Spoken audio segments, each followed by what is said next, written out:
I thought I'd make a small video here about a problem I recently had because it was pretty interesting.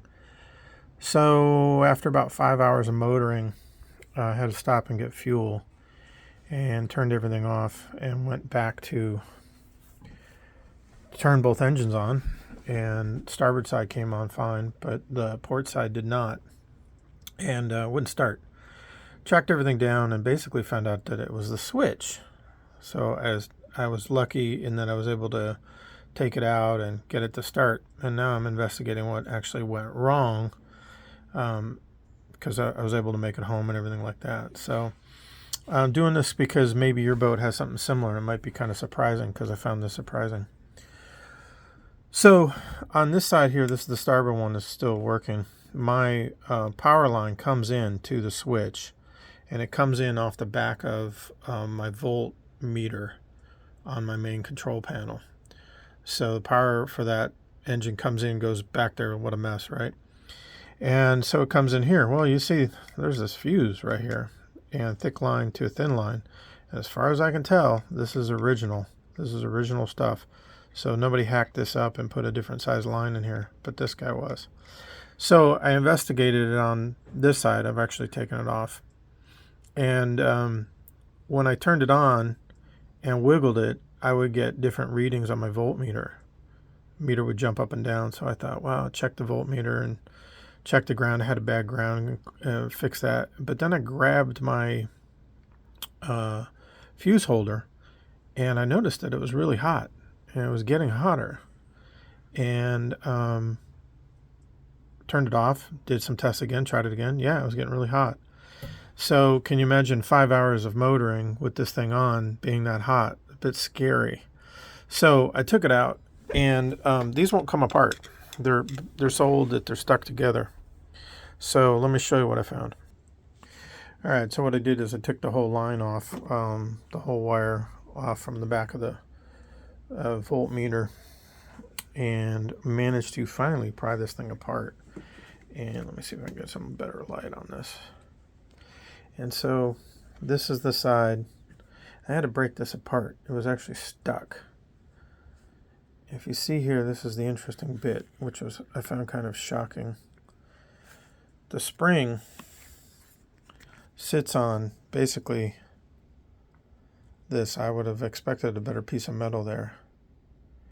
And this just slid around on it and made very poor contact.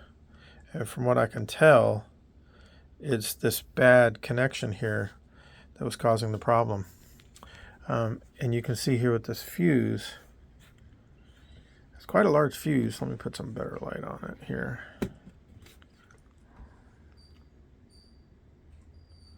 I'm not going to get it good.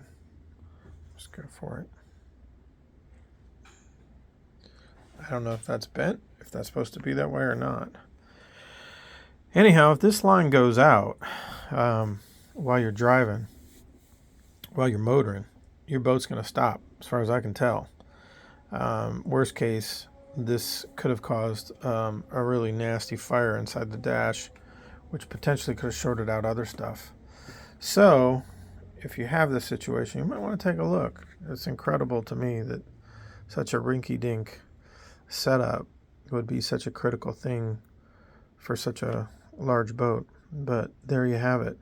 So I'm going to replace it with something that's more obvious, that's reachable, and probably increase the wire to the actual switch. There you go, something to check out. Last note on this. So I think this is how it's probably originally supposed to be. And it provides a spring on the back of that, which then connects and makes contact with the fuse. The fuse is a 20 amp fuse. And the problem here is that this whole thing can slide right through. And basically the spring is what's touching the fuse, not the wire. And that's how I found mine. So I want to check it out. I definitely am going to replace both. I don't think it's too safe. Okay, so this is how I ended up solving the ignition fuse problem. So the fuses were up underneath the dash, which is complicated to get into and certainly not going to get into in an emergency. Instead, I bought these at West Marine. They can take up to 30 amps. And so they just clip and pull out, and you have your blade fuses in there. And mounted them up underneath the dash where I have access. And ran the wires back up. So one per. I'm going to label them now. And I think it's worked out good. It's an easier solution. Can get to it in easy way. I'm in a hatch here that just swings open. So important. I'm surprised that they were hidden so hard to get to, but now made much easier. There you go. West Marine has these. I can't remember the price, but fortunate that they had them in stock. There you go.